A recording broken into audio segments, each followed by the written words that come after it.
Shadow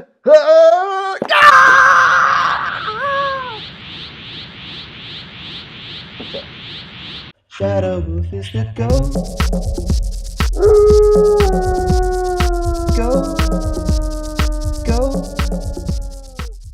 Hold on, players, your boy Shadow Wolf here, coming at you with another brand new video. Today we are doing the top 10 NBA off-season moves of 2017. Number 10.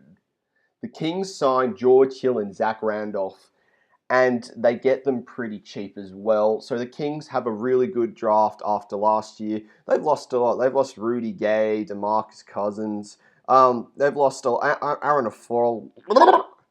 Aaron Aflalo.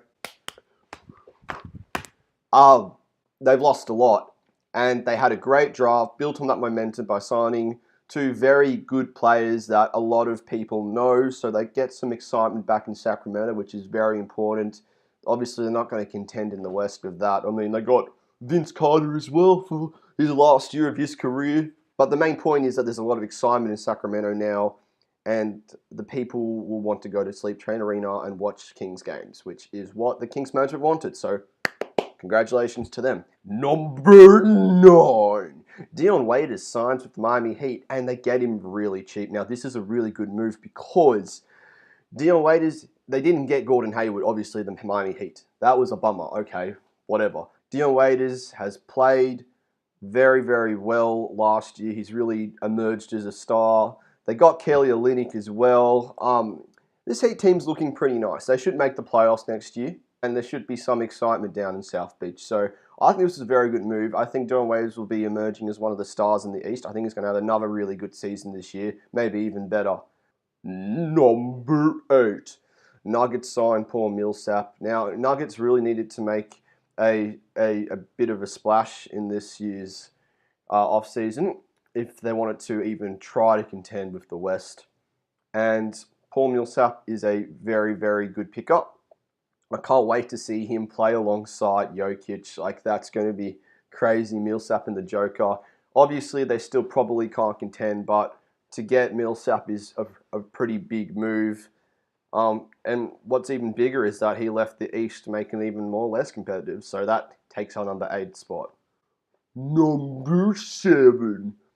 Andre Iguodala re-signs with the Warriors for cheap. Iguodala is reaching the stage of his career where this is probably one of the last times he can get like a max contract, like a really good lot of money. And I thought he was going. I thought he was leaving. He signed 3 more years to the Warriors for next to nothing. I thought that was very good of him. He obviously prioritizes being on a legendary team than money, and good on him for that. I thought it was a surprise to me. But if the Warriors lost Iguodala, he's a quite intricate part of their team.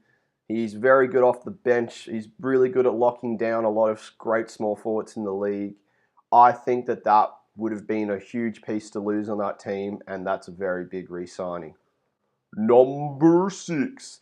Clippers re-signed Blake Griffin. I was incredibly shocked at this. I think I've said that in one of my previous videos, how incredibly shocked I was, because the Clippers and Blake haven't really been seeing eye to eye recently. But Clippers really wanted Blake. They paid him a shitload, and Blake stays. Now, obviously, this doesn't mean that, oh, the Clippers are good still, like they're going to go top 4 in the West. Yeah, no, obviously not. Like, come on, let's be real. But they have Blake, they have DeAndre Jordan, and for all we know, 2 stars on one team, they can get someone else. Someone maybe next year wants to go to their team, play with Blake and DeAndre. And it keeps their team exciting.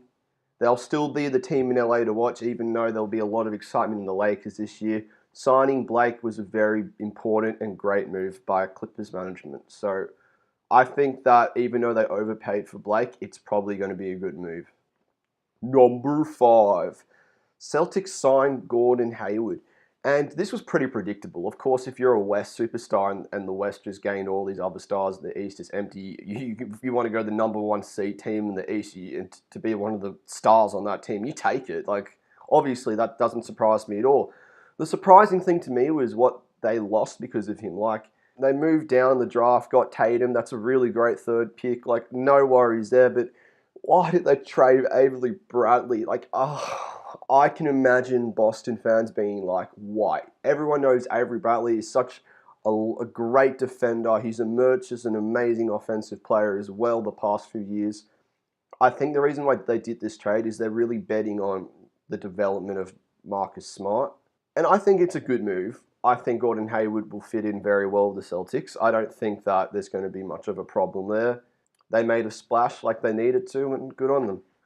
Number 4, Paul George got traded to the Oklahoma City Thunder. Now, I made a video 2 videos ago on this, a conspiracy about this video, about this move.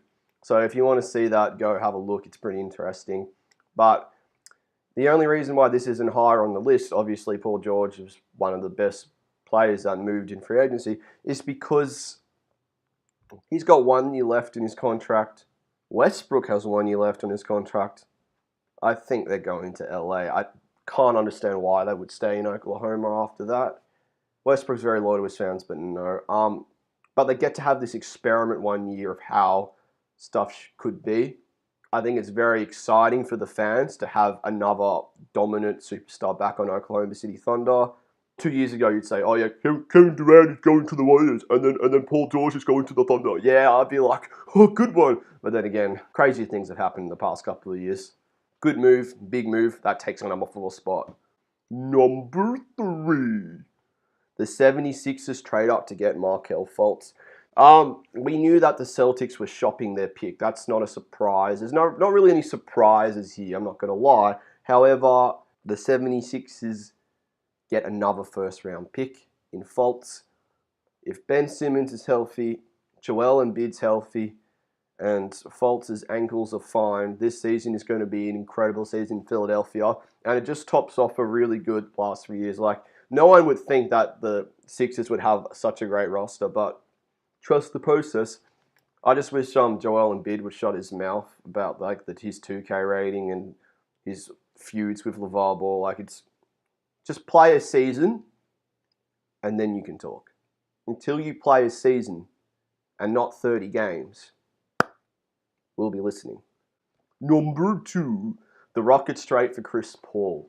Now, a lot of people are very questionable about this trade. I mean, Rockets did lose on a lot of key pieces. I love Patrick Beverley. Everyone's like, oh, the Rockets trade away the most players in NBA history. That was so stupid. They signed those players before they trade them away. It's not like they were going deep into their roster. No, they signed these, 3 or 4 of those players and then traded them. So don't worry about that. I think it was still a very steep trade for Chris Paul. But if Chris Paul wants to play with Harden, that's incredible. I don't know how that's going to work. I think obviously Harden's not going to have as many touches, neither was Paul. They're going to have to share. They're going to have to work that out. But if Paul and Harden are on a team, what makes other superstars not want to go form a super team with them? Like, Melo has a lot of interest in going to the Rockets. I don't think that's going to work out, chemistry-wise, but you never know. So I feel like that's a great move for Rockets because of what they could get after that, and that leads us to our number 1, which you guys can probably guess because I'm a Wolves fan. Number 1, the Jimmy Butler trade. Now, a lot of people will be like, oh, but Paul George is better than Jimmy Butler. Oh, but Chris Paul went to the Rockets. What are you talking about, Shallow Wolf? Okay, let's look at what happened after Jimmy Butler got traded, just to say. Jeff Teague, Taj Gibson, Jamal Crawford. Everyone wants to play for this team now. All right, this team is getting litter and litter. And they would not have got these role players on their team if Jimmy Buckets didn't get traded there. So Tom Thibodeau was like, look, I don't like the way this team's going. We got a lot of great young players, but we need some veterans that I know personally that can come in and help these young guys. So this is what we're going to do. And then Wolves just did it. And the reason why they were so successful in doing it this year is all the other teams want to rebuild because there's Warriors, Spurs, a lot of super teams, right? Okay, and I'm not saying the Spurs super team, but there's so a lot of teams wanted to get the fuck out and rebuild, and that's fair enough. You see a lot of moves like that, like the Bulls, the Kings, for example. A lot of teams are just like, fuck it, we're going to start over. Hopefully in 3 or 4 years, our teams will be good, and that's a very logical thing to do. But the Wolves were like, you know what? We haven't made the playoffs for fucking so long. We are going to go all in here. We are going to trade for Jimmy Buckets, get rid of Zach LaVine and Chris Dunn, which isn't even that much, and a pick. That's not even that much, seriously. Get Jimmy Buckets, and then hopefully a lot of players will want to come play for us. It worked as a charm. Like, thank you.